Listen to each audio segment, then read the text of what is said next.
Six Flags Over Texas just pissed people off with what Six Flags they're flying at theme park now. And another blatant attempt to cater to the far-left terrorists, Six Flags Over Texas theme park has reversed their decision to fly the Confederate States of America flag at the display over the park entrance.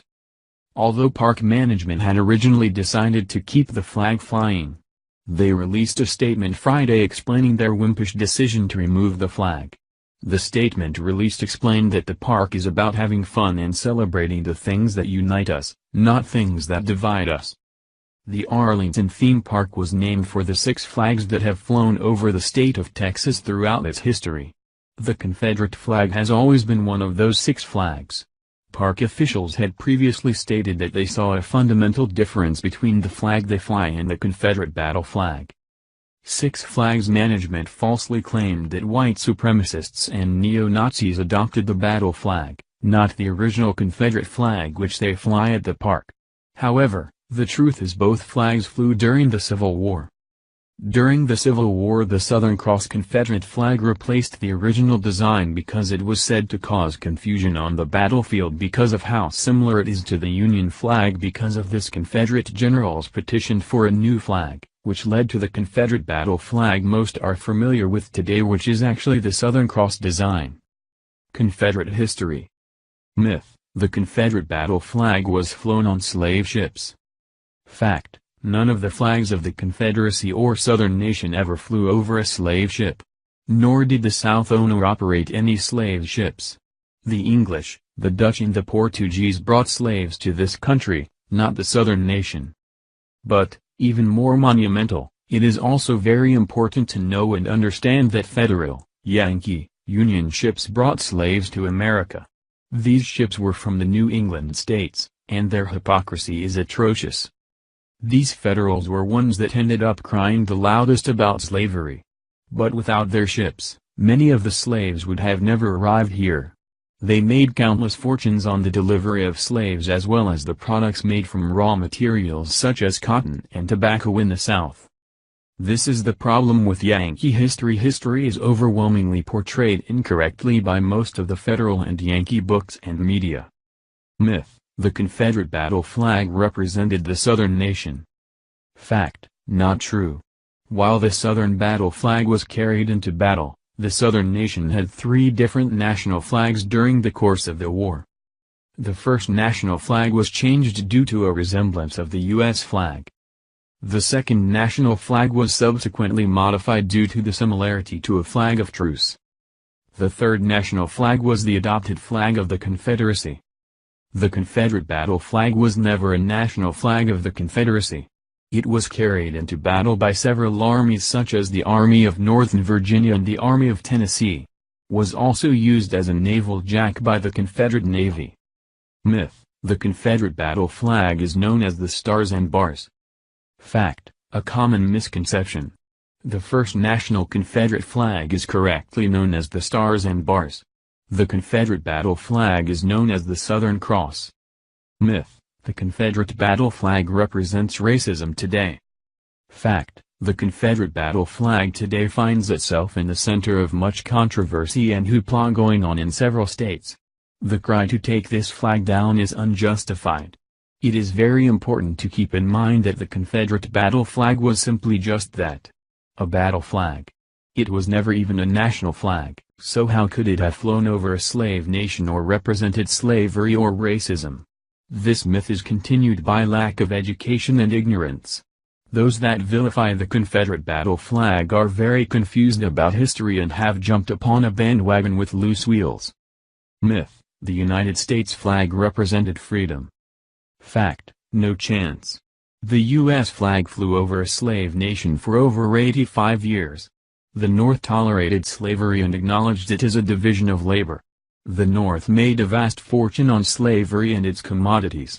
It wasn't until the South decided to leave the Union that the North objected.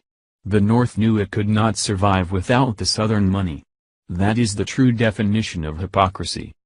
Myth: Abraham Lincoln was the great emancipator. Fact: while Lincoln has went down in history as the great emancipator, many would not care to hear his real thoughts on people of color. Martyred President Abraham Lincoln was fervently making plans to send all freed slaves to the jungles of Central America once the war was over. Knowing that African society would never allow the slaves to return back to Africa, Lincoln also did not want the slaves in the U.S. He thought the jungles of Central America would be the best solution and conducive to the freed slaves' best interest. The only thing that kept this from happening was his assassination. Myth: the South revered slavery. Fact: a very interesting fact on slavery is that at the time the War of 1861–1865 officially commenced, the Southern states were actually in the process of freeing all slaves in the South. Russia had freed its servants in 1859, and the South took a great note of this. Had military intervention not been forced upon the South, a very different America would have been realized then as well as now. Myth: the Confederate Army was comprised of rich slave owners. Fact: very far from true. The vast majority of soldiers in the Confederate Army were simple men of meager income, most of which were hard-working farmers and common men. Then, as now, very few rich men ever fight a war. Myth: only the North had men of color in their ranks. Fact: quite simply a major falsehood of history.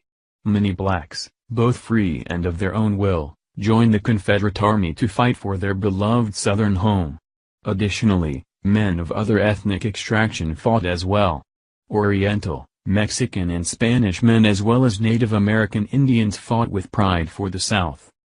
Today, many men of color are members in the heritage group SCV, Sons of Confederate Veterans. These men of color and pride rejoice in their heritage. The continued attacks on the Southern nation, the Confederacy, and her symbols are a terrible outrage to these fine people. These attacks should be denounced with as much fervor as those who denounced the South. Myth: the Confederate flags are an authorized symbol of Aryan, KKK and hate groups. Fact: quite the contrary. These despicable organizations such as the KKK and Aryans have taken a hallowed piece of history, and have plagued the good Southern folks and the memories of fine Confederate soldiers that fought under the flag with their perverse agenda. In no way does the Confederate flag represent hate or violence. Heritage groups such as the SCV battle daily the damage done to a proud nation by these hate groups. The SCV denounces all hate groups, and pridefully boasts heritage, not hate. Myth: the SCV, Sons of Confederate Veterans are a racist, hate group. Fact: this is a blatant attack on one of the finest heritage groups ever. The SCV, Sons of Confederate Veterans are a historical, patriotic and non-political organization comprised of descendants of Confederate soldiers and sailors dedicated to ensuring that a true history of the 1861–1865 period is preserved and presented to the public. The SCV continues to educate the public of the memory and reputation of the Confederate soldier as well as the motives for his suffering and sacrifice. The SCV, Sons of Confederate Veterans are in no way affiliated with, nor does it recognize or condone the terrible legacy of hate groups such as the KKK. Time for some truths. No one was ever offended by this flag until the George Soros media told us to be offended. Most of us Jenksers even grew up with it on one of the most popular TV shows of the late 70s and early 80s and no one ever cared. The Confederate flag has a long proud history, but now we will be able to add one more fact to that history. The time the flag was used by the globalists to further divide the American people so they can conquer us. Taking that into consideration, maybe in 20 years, the rebel flag will offend me too. Thank you for watching this video. What do you think about this? Share this on Facebook and Twitter along with your comments.